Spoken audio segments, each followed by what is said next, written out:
Bahujan Samaj party के national coordinator Akash Anand ने गुरुवार को मथुरा में चुनावी सभा की। इस दौरान उन्होंने पार्टी प्रत्याशी सुरेश सिंह के लिए वोट मांगे।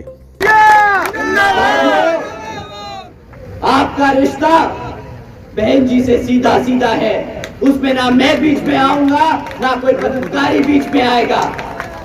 आपकी बात सीधा बहन जी से होगी, आपका मैसेज सीधा बहन जी तक पहुंचेगा और वो आपका सीधा काम करेंगे। साथियों, जब भी आप वोट डालते हैं किसी के कहने पर, आप 2 बार सोचिए कि वो क्या कह रहा है। क्या वो आपके हकों की बात कर रहा है? क्या वो आपके बहन जी के अच्छे की बात कर रहा है? क्या वो मान्यवर साहब के अच्छों की बात कर रहा है? अगर उसने ये बातें करी है तो आप हाथी का बटन दबाएं और आगे बढ़ जाएं। अगर उसने आपको भटकाने की कोशिश करी, अगर उसने बहुजन की बात करी और बोला कांग्रेस को वोट दो, बीजेपी को वोट दो, अल्लाह अनाला फलाना पार्टी को वोट दो, तो साथियों समझ जाइए वो बहरूपी आपके सामने खड़ा है। साथियों, पिछले कुछ सालों से ये बहरूपी आप लोगों के बीच में एक अफवाह फैलाने का काम कर रहे हैं। ये आपको बता रहे हैं कि बहुजन समाज पार्टी आगे नहीं बढ़ पा रही क्योंकि उस पे किताबों का बोझ है, परंतु ये आपको सच नहीं बताएंगे।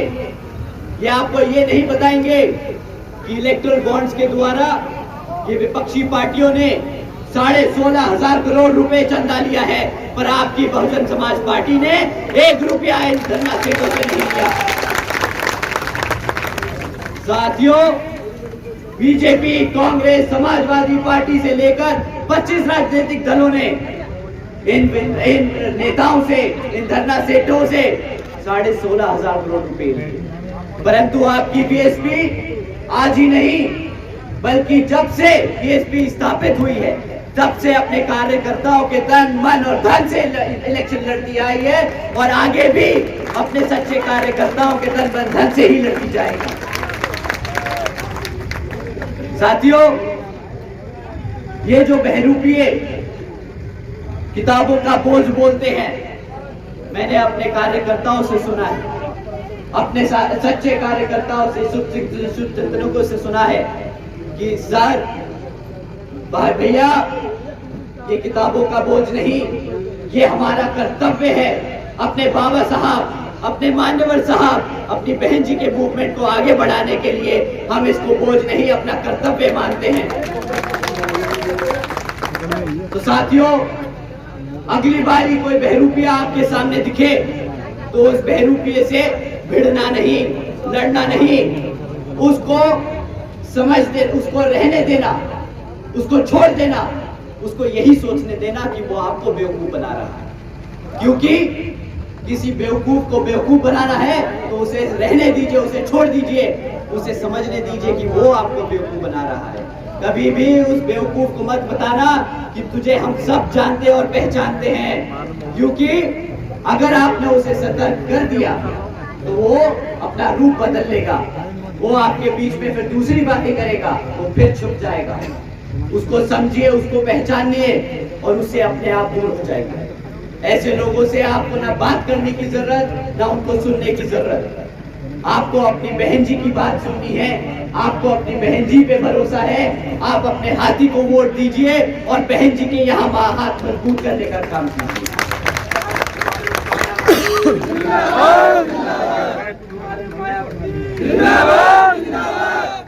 साथियों, जैसा कि आप जानते हैं लोकसभा चुनाव चल रहे हैं, हमारी पार्टी की तरह ही आप लोगों का वोट लुभाने के लिए, आप लोगों का वोट छीनने के लिए और भी पार्टियां मैदान में आएंगी, और भी पार्टियां आप लोगों से अपने मीठे मीठे वादे करने आएंगी, परंतु इस बारी आपको उनके वादे नहीं सुनने। इस बारी आपको उनसे सवाल करना है, उनसे सवाल करना है कि जब भारत की जनता ने तुम्हें पिछले 10 साल से सत्ता में बिठा के रखा है तो तुमने आज तक हमारे बहुजन समाज के लिए क्या काम किया। आपको सवाल करना है, क्योंकि हमारा युवा साथी यहाँ बैठा हुआ बता सकता है कि भैया पिछले 10 साल में नौकरी तो मिली नहीं, हमारे हाथ में कटोरा थमा के गए हैं। तो आप हमारे युवा साथी आगे बढ़ चढ़कर उन रैलियों में जाकर उनको कटोरा हाथ में थमाएंगे जब वो आपसे वोट मांगेंगे। तो साथियों, सवाल कीजिए कि पिछले 10 साल में आपने हमारे बहुजन समाज के लिए क्या काम किया। मैं आप लोगों के बीच में तीन मुद्दों पे उनका रिकॉर्ड छोड़ के जा रहा हूं। आप उनसे इन 3 मुद्दों पे जरूर सवाल कीजिएगा। उनसे पूछिएगा कि पिछले 10 साल में आप बीजेपी की सरकार चला रहे हैं भारत में, तो आपने हमारे शिक्षा के लिए क्या किया, हमारी सुरक्षा के लिए क्या किया, हमारे रोजगार के लिए क्या किया। हमें धर्म से कोई मतलब नहीं अगर हमारा पेट खाली है, हमें धर्म से कोई मतलब नहीं अगर हमारे माँ बाप सड़क पे भूखे घूम रहे हैं, हमें धर्म से कोई मतलब नहीं अगर हम अपनी इज्जत से अपना सर उठाकर नहीं जी सकते। पहला धर्म हमारा रोजगार है, पहला धर्म हमारी शिक्षा है, पहला धर्म हमारा रोजगार है।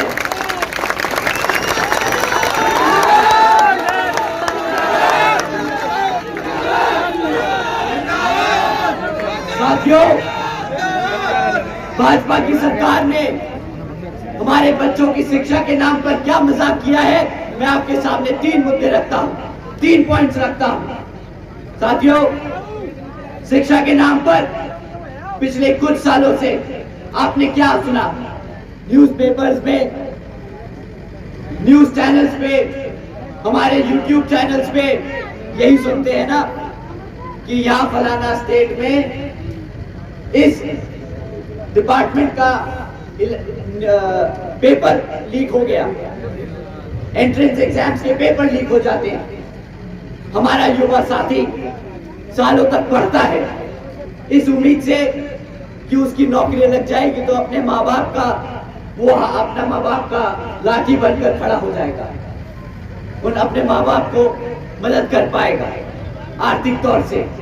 परंतु जब वो बेचारा मेहनत कर इन नौकरियों के लिए एंट्रेंस पेपर देता है इस उम्मीद से कि मैं भी रोजगार में होऊंगा, मैं भी अपने माँ बापों की मदद करूंगा, उसे कितना बुरा लगता होगा जब उसे सुनने को मिलता होगा कि जिस पेपर में वो बैठा था वो पेपर ही लीक हो गया और सरकार को बहाना मिल जाता है वो नौकरियां रद्द करने का। साथियों, इस बीजेपी की सरकार चलते हुए आज 8वीं कक्षा के आधे से ज्यादा बच्चे गुना भाग नहीं कर पाते। आज बीजेपी की सरकार चलते हुए आधे से ज्यादा बच्चे अंग्रेजी नहीं बोल पाते और पढ़ पाते। साथियों, यहां केंद्र की सरकार डिजिटल इंडिया की बात करती है, परंतु हकीकत तो यह है कि 65% से ज्यादा सरकारी स्कूलों में आज कंप्यूटर की फैसिलिटी नहीं है और उन 25% स्कूलों में जहां पे एक आधा कंप्यूटर है तो उसमें 25% से ज्यादा के स्कूलों में इंटरनेट का कनेक्शन नहीं है। साथियों, आपके बच्चों की शिक्षा से खिलवाड़ किया है इन्होंने। मैं उम्मीद करता हूं कि आप समझते हैं कि शिक्षा से खिलवाड़ करने का मतलब क्या है। साथियों, अगर आपके बच्चे पढ़ेंगे नहीं तो आगे कैसे बढ़ेंगे, कैसे रोजगार में, कैसे नौकरियां पाएंगे, कैसे अपने पैरों पर खड़ा हो पाएंगे, कैसे आने वाले भविष्य को वो अपने भविष्य को सुरक्षित कर पाएंगे। बताइए साथियों, कर पाएंगे कि नहीं कर पाएंगे अगर उनको पढ़ाई लिखाई नहीं आएगी। साथियों, उन्होंने बड़े प्यार से,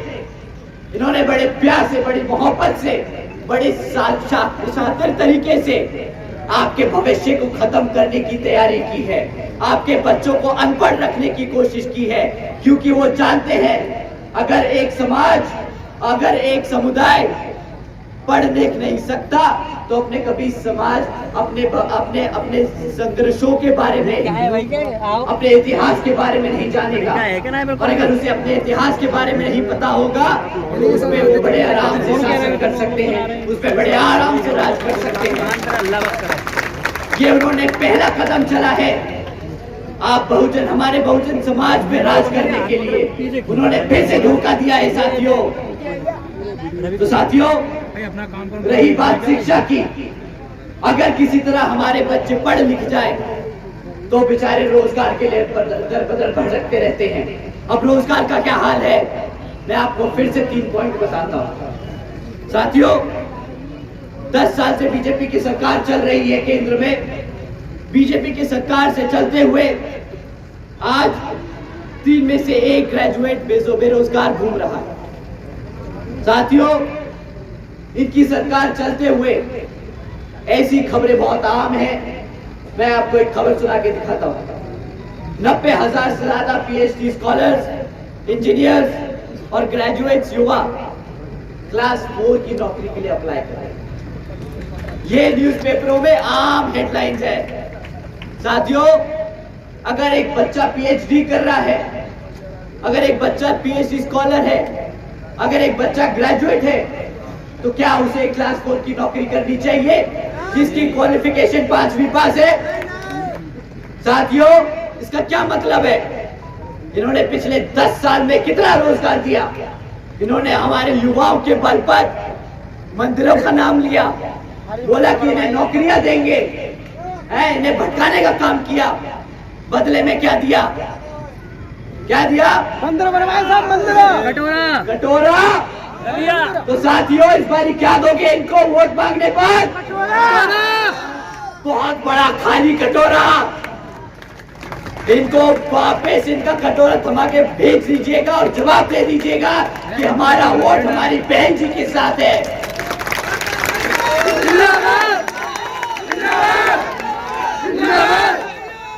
साथियों, रोजगार पे पूछते हैं तो भटकाने के लिए क्या बोलते हैं? इनके सारे बड़े छोटे नेता मंच पर आकर क्या बोलते हैं कि भाई आज भारत में हमने 80 करोड़ लोगों को मुफ्त में राशन देने का काम किया है। इन समझदारों से कोई पूछे कि अगर भारत की आधी जनता तुम्हारे मुफ्त राशन पे जी रही है तो पिछले 10 साल में कितना रोजगार तुमने दिया? कहाँ है वो बढ़ता हुआ भारत? कहाँ है मेक इन इंडिया? कहाँ है डिजिटल इंडिया? सब झूठ और फरेब है साथियों, सब झूठ और फरेब है। इन मूर्खों से पूछो, वो 80 करोड़ जनता को तुमने जो मुफ्त राशन दिया है उसकी कीमत हम भारतीयों को चुकानी पड़ रही है, हमारे बहुजन समाज को चुकानी पड़ रही है। कभी उन्होंने आज तक आपके सामने आके बोला कि वो कीमत क्या है? बताया उन्होंने आपको उसकी कीमत? साथियों, कभी नहीं बताएंगे, क्योंकि उनकी हालत खराब होती है बताने में कितना बड़ा धोखा किया उन्होंने आपके साथ। साथियों, हमारी 80 करोड़ जनता को मुफ्त में राशन देने का काम करना पड़ रहा है, तो हमारे समाज पर, हमारी जनता पर 2 लाख करोड़ का कर्जा चढ़ता है। 2 लाख करोड़ जो आप जीएसटी के द्वारा इन सरकार को देते हो। आपको दूध खरीदना पड़ता है तो उस पे भी जीएसटी है। वो टैक्स का पैसा 80 करोड़ की जनता को मुफ्त में राशन देने का काम कर रहे हैं। आपको राशन कितना मिलता है? चलिए एक बारी को मान भी ले कि मुफ्त में राशन दिया। बहुत लोग बोलते हैं कि जिसका नमक खाया है उससे गद्दारी नहीं करेंगे। मान लिया, अगर आपने नमक खाया है तो गद्दारी मत करिए। तो सवाल पूछिए इससे, मुफ्त राशन की कीमत क्या होगी सर? महीने में कितने का राशन आपको दे देते हो? 500, 200 रुपए? मैं कहता हूं ये बहुत दूर के धुले हैं। तो इन्होंने बहुत अच्छे से, बहुत सफाई से, बहुत सफेद तरीके से करप्शन किया। आपसे 1000 रुपए का राशन देते हैं। मान लिया ये 1000 रुपए का राशन देते हैं। 1000 रुपए के हिसाब से साल में कितना राशन दिया? 12,000 रुपए का राशन दिया है ना? क्यों साथियों? 12,000 रुपए का राशन दिया। क्लास 4 की नौकरी लगेगी तो बच्चों बताओ महीने का कितना पगार मिलेगा? 30 से 40 हजार। मैं कह रहा हूँ अगर 20,000 रुपए की भी नौकरी लगेगी तुम्हारी तो साल में 2.5 लाख रुपए कमाओगे। साल में 2.5 लाख रुपए कमाओगे। तुम्हें मुफ्त में राशन देते हैं, तुम्हें 6,000 12,000 रुपए का राशन देते हैं और तुमसे 2,500 2.5 लाख की नौकरी छीनने का काम करते हैं। ये है असली कच्चार, ये है असली फरेबी।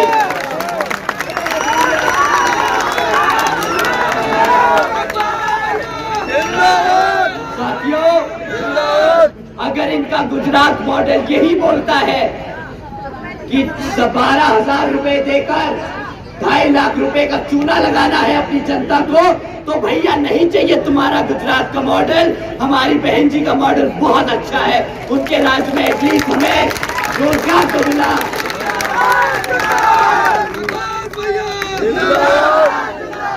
साथियों, इनका मोटो ये आपको नारा देते हैं, बढ़ेगा भारत, बढ़ेगा भारत। ये आपको बताते हैं कि इंडिया को, भारत को $5 ट्रिलियन की इकोनॉमी बनाएंगे, परंतु इन्होंने सिर्फ झूठ और फरेब के साथ और कुछ नहीं किया। आपके साथ इन्होंने कुछ नहीं किया साथियों। इनसे बड़ा नाटकबाज और ढोंगीबाजी मैंने आज तक नहीं देखा अपनी जिंदगी में। आपको याद है 2014 में जब ये इलेक्शन लड़ रहे थे, आपके सामने वोट मांगने आए थे, आपको क्या बताया था कि विपक्षी पार्टियों की सरकार के चलते हुए महंगाई आसमान छू रही है, महंगाई आसमान छू रही है। 2014 में पेट्रोल का दाम क्या था साथियों? 50 रुपया, 60 रुपया। क्यों बताइए साथियों, यही था ना दाम? आज क्या पेट्रोल का दाम देते हो आप? 100 रुपया। परंतु अब इनकी छाती में दर्द नहीं हो रहा है, अब ये सड़क पर नहीं उतर रहे हैं, अब ये नहीं बता रहे कि महंगाई बढ़ रही है।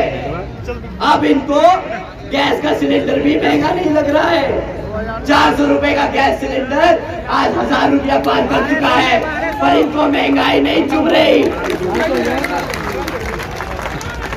पर साथियों, मैंने नाटकबाज इसके लिए नहीं, मैं इनको नाटकबाज इसलिए कह रहा हूं कि जब ये महंगाई 50 रुपए का पेट्रोल 100 रुपए पार कर रहा है, गैस का सिलेंडर 400 रुपए से 1,000 रुपया पार कर रहा है, तो ये क्या जवाब देते हैं कि अरे प्रधानमंत्री जी का तोहफा है, प्रधानमंत्री जी का तोहफा है कि प्रधानमंत्री जी ने 2 रुपया पेट्रोल सस्ता कर दिया, 10 रुपया गैस सिलेंडर से कम कर दिया, प्रधानमंत्री जी ने सब्सिडी दे दी। अरे भैया, सब्सिडी नहीं चाहिए, फ्री का गैस सिलेंडर भी नहीं चाहिए, तो महंगाई कम करके दिखाओ, जिसके लिए तुमने अपना सीना चाट चाट के फाड़ा था, गला फाड़ फाड़ के बोला था कि महंगाई सर पार कर गई है, हमारे गरीब भाइयों को दिक्कत हो रही है, तो आज वो वादा पूरा करो, करो पूरा वादा, करो महंगाई कम। साथियों, इन्होंने आपको हर स्तर पर कमजोर करने का काम किया है। इन्होंने आपको पढ़ने लिखने नहीं दिया, इन्होंने आपको रोजगार नहीं दिया, इन्होंने आपकी महंगाई कम नहीं करी। इन्होंने एक ही काम किया है पिछले 10 सालों में, इन्होंने आपके हाथ में कटोरा थमाने का काम किया है। तो आप जवाब दीजिएगा इन्हें कि भाई साहब, जब आप हमारे सामने खड़े होके मंच पर जब वोट मांगने के लिए, तो आप कटोरा लेके जाइएगा और वही कटोरा इनके मार के फेंकिए, फेंक के मारिए और बोलिए यही है मेरा वोट।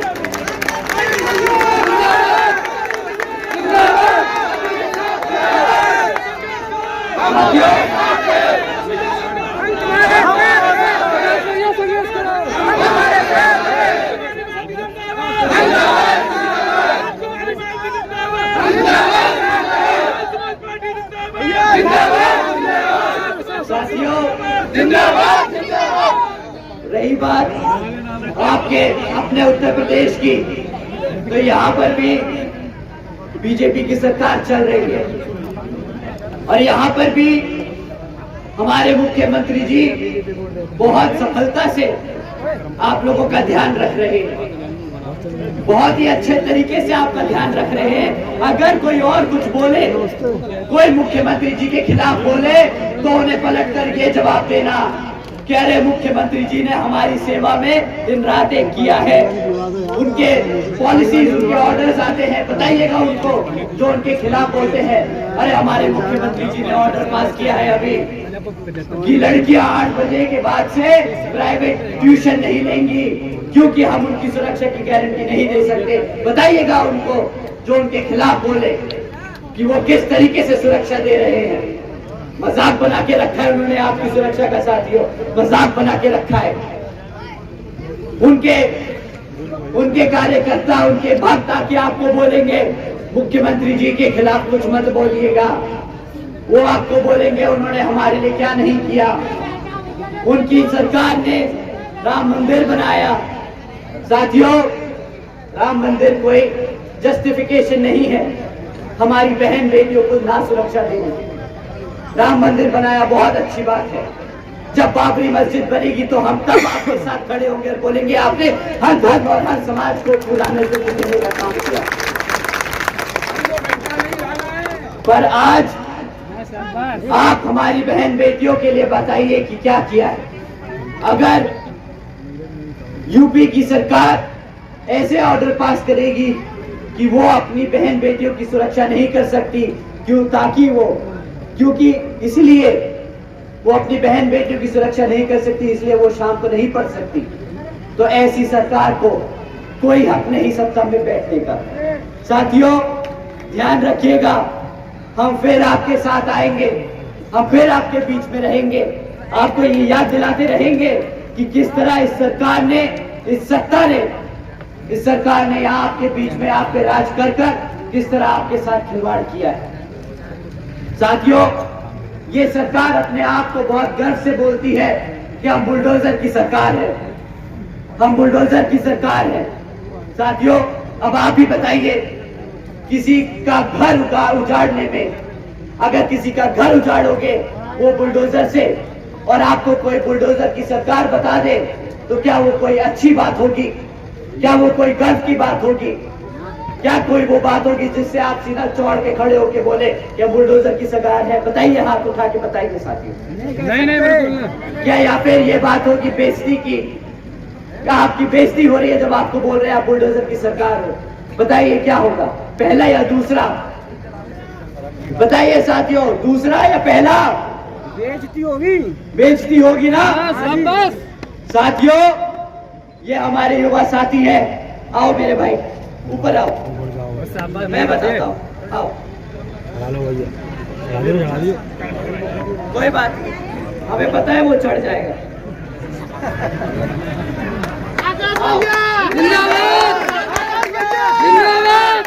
बताओ भाई, क्या बताओ, अगर कोई बुलडोजर की सरकार हमारी जनता का घर उजाड़ती है तो वो फक्र की बात है कि खराब बात है? वो खराब बात है हमारे लिए।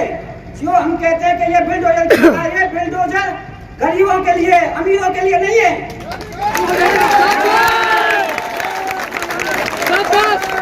और आप सबका हमारा ये दायित्व बनता है कि आप और हम भाई साहब को उनको वोट दें, बोले जो भारी बहुमतों से जिताएं।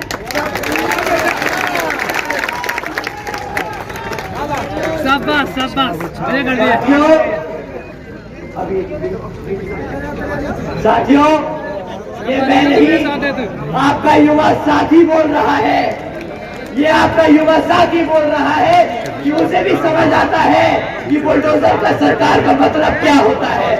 तो हमारे बड़े बुजुर्ग तो बहुत अच्छे से जानते होंगे कि जो सरकार हमारे घर, हमारी छत उखाड़ने का काम कर रही है, अब समय आ गया कि उसको सत्ता से उखाड़ फेंकने का समय। साल में रोजगार दे पाए, इन्होंने वादा किया था कि हर साल 2 करोड़ नौकरी आपको मिली।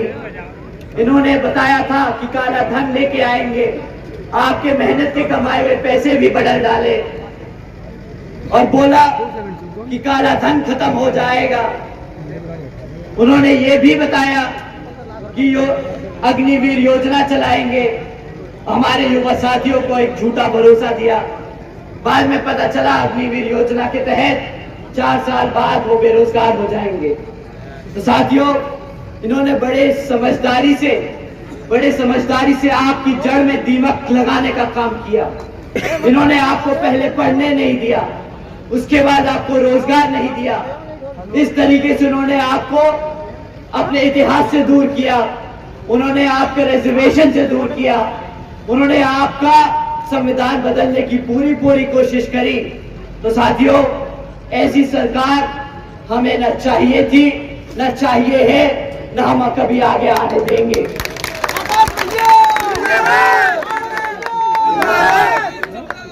साथियों, इसी क्रम में यहाँ पे विपक्षी पार्टियों में आपकी समाजवादी पार्टी भी आपके बीच में घूमने का काम कर रही है।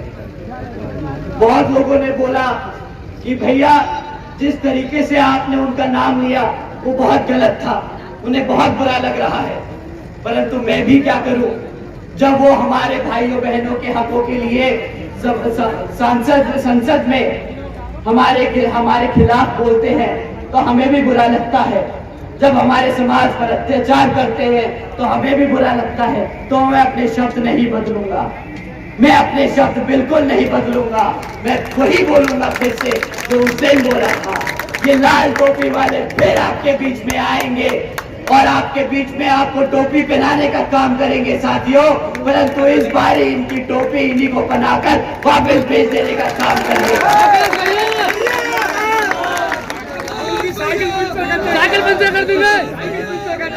साथियों, हमारे युवा और बड़े बुजुर्ग दोनों बोल रहे हैं कि इनकी साइकिल पे ये अपनी साइकिल पर चलकर आएंगे।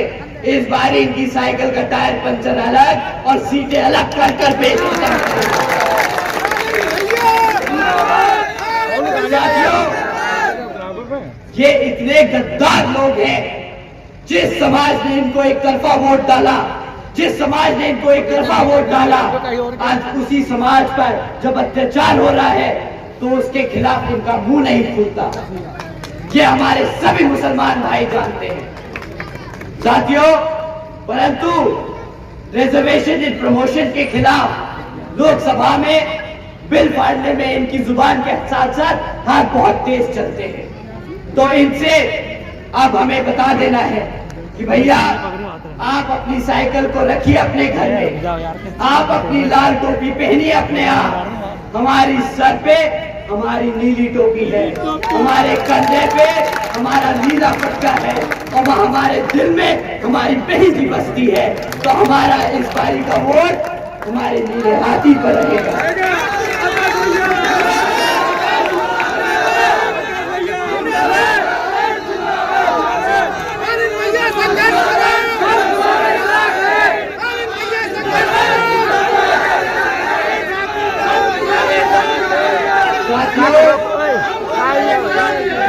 उसी क्रम में मैं आखिरी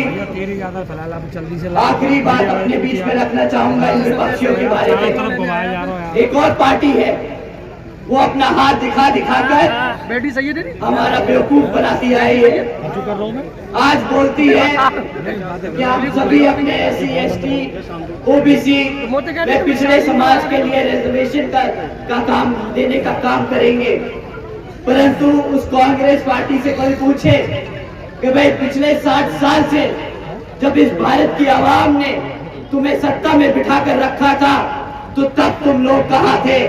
तब हमारा समाज तुम्हें याद नहीं आया क्या? 60 साल तक साथियों इन्होंने हमारे साथ अत्याचार किया है, हमें दबाने का काम किया है। आप जानते हैं ना कि मंडल कमीशन की रिपोर्ट लागू कराने के लिए हमें किस किस को मेहनत करनी पड़ी थी, किसको संघर्ष करना पड़ा था? कुमारी मायावती और कासिम साहब। साथियों, किसकी सरकार थी? VP सिंह की सरकार थी।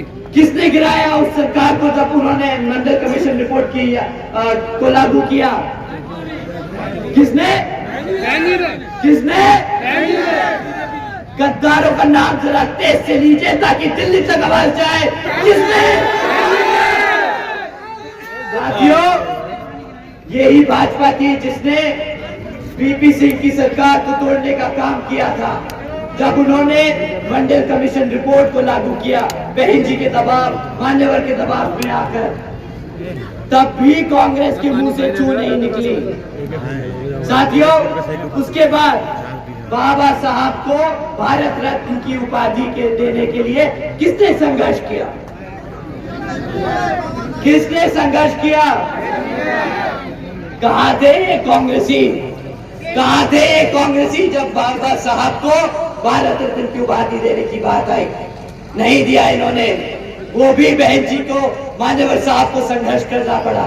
तो साथियों, जो आपके गुरु को, जो आपके भगवान को सम्मान नहीं दे सकता, वो उसके समाज को कहां से सम्मान देगा?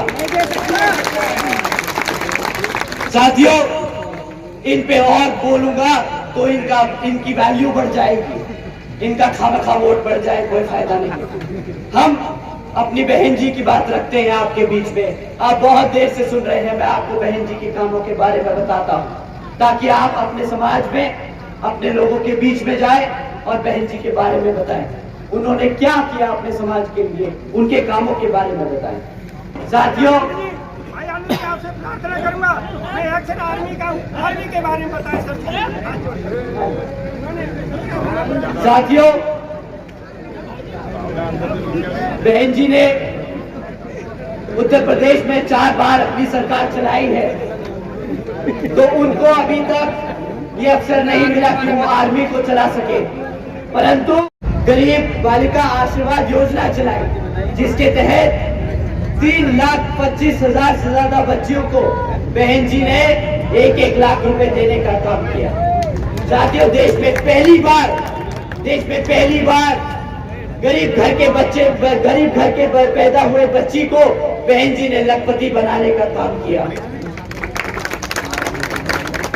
इसी क्रम में साथियों, बहन जी की सरकार में प्रदेश में पहली बार व्यवसायिक technical institute, engineering colleges, polytechnic एवं इंडस्ट्रियल इंस्टीट्यूट्स में अन्य पिछड़े वर्गों के लिए 27% सीट आरक्षित करने का काम किया। और साथ ही साथ देश में पहली बार सरकारी कॉलेजेस के स्टूडेंट हॉस्टल्स पे 27% आरक्षण देने का काम किया अपने पिछड़े समाज के भाइयों को लिए। साथियों, साथ ही बहन जी ने अपनी सरकार में प्रदेश में अपने शासनकाल में 12,500 करोड़ की लागत से हमारे सभी SC, ST, OBC व आदिवासी समाज के 3.5 लाख से ज्यादा परिवारों को अपने खुद का घर देने का काम किया। साथियों, एक तरफ वो बेवकूफ बुलडोजर की सरकार है जो घर तोड़ती है, और एक तरफ बहन जी अपने गरीब भाइयों के लिए छत बनाने का काम कर रही है।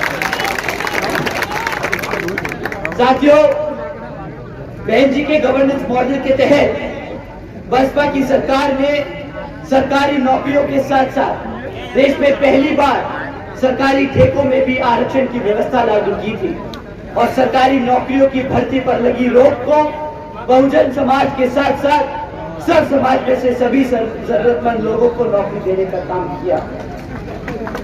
साथियों, बसपा की सरकार के नेतृत्व में, बहन जी की सरकार के नेतृत्व में कृषि एवं संबंधित कार्यों में मिनिमम वेजेस को 55 रुपए से बढ़ाकर 100 रुपए प्रतिदिन करने का काम किया, और अन्य पिछड़े वर्गों की क्रीमी लेयर की वार्षिक आय की सीमा 3 लाख रुपए से बढ़ाकर 5 लाख रुपए करने का काम किया। साथियों, साथ ही साथ बहन जी गवर्नेंस मॉडल के तहत बसपा की सरकार ने 90,000 से अधिक शिक्षकों को सरकारी नौकरी देने का काम किया है। 1 लाख से अधिक सफाई कर्मचारियों को नौकरी देने का काम किया। 2 लाख से अधिक जवानों को पुलिस फोर्स में भर्ती किया, और 6 लाख से अधिक हमारे अपर कास्ट के सभी भाइयों को रोजगार देने का काम किया। साथियों, बहन जी के गवर्नेंस मॉडल के तहत चलकर ही हमारी सरकार देश के सभी समाज के लोगों को अपने पैरों पर खड़ा कर एक सम्मानजनक जिंदगी देने का काम करेगी। साथियों, इन्हीं जरूरी बातों के साथ ही अब मैं आपसे मेरी व हमारी बहन आदरणीय बहन कुमारी मायावती जी की भी ये विशेष अपील है कि इस समय देश में हो रहे लोकसभा आम चुनाव में आप सभी लोग हर मोर्चे पर सावधान रहें। आप लोगों का वोट बहुत कीमती है। आप लोगों का वोट कोई खरीद ना पाए, आप लोगों का वोट कोई लूट ना पाए, आप लोगों का वोट कोई छल कपट से लूट ना पाए। साथियों, जाति, धर्म, मंदिर, मस्जिद या किसी भी भावना आदि के नाम पर, अपने स्वार्थ के नाम पर आप लोगों को फंसा कर आपका वोट लूट ना पाए। तो साथियों, आप लोगों को यह अभी खास ध्यान रखना होगा कि इस आम लोकसभा चुनाव में आप लोगों को हमारे बीएसपी के सभी प्रत्याशियों को हाथी वाले वोटिंग मशीन पे हाथी वाला बटन दबाकर यहाँ पर भारी मुझे माफ कीजिएगा, जितनी गर्मी में आप लोग बैठे हैं उस गर्मी में मुझे भी असर पड़ रहा है। चला सूख गया।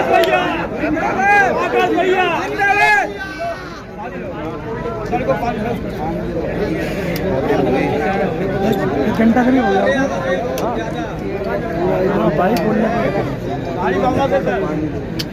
यहाँ पर आप अपने प्रत्याशी को भारी बहुमत से वोट डालकर यहाँ पर हाथी को मजबूत करने का काम करें और बहन जी को प्रधानमंत्री बनाने का काम करें साथियों। और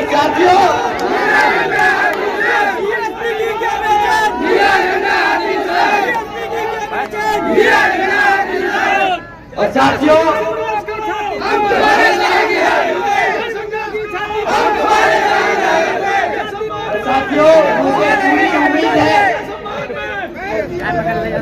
मुझे पूरी उम्मीद है कि इस बारी हमारे युवा साथी बहकावे में नहीं आएंगे किसी के, वो किसी के पीछे यूं ही लीला पटका डालकर यूं ही आगे नहीं चल पड़ेंगे। वो इस बारी अपने बड़ों की सुनेंगे, वो अपने दिल से नहीं दिमाग से सोचकर वोट डालने का काम करेंगे और यहाँ पर बीएसपी को विजय बनाकर बहन जी को प्रधानमंत्री बनाने का काम करेंगे। क्योंकि मुझे पूरा भरोसा है हमारे युवा साथी अपने बाबा भीमराव अंबेडकर जी के, हमारे मान्यवर साहब श्री काशीराम जी के और हमारी आदरणीय बहन जी के भक्त है, भक्त भरोसेमंद भक्त है।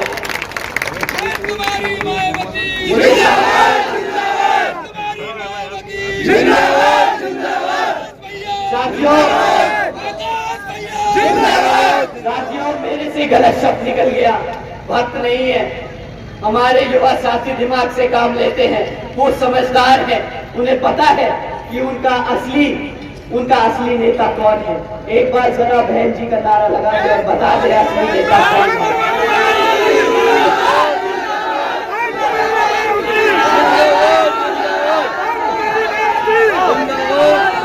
साथियों, अपनी बात यही समाप्त करते हुए आप लोगों का एक बार फिर से तहे दिल से धन्यवाद करते हुए, आप लोगों से दरख्वास्त करते हुए कि आप हमारे यहाँ प्रत्याशी जी को भारी वोटों से जिताकर बहन जी को मजबूत कीजिए, प्रधानमंत्री बनाने का काम करें। जय भीम, जय भारत।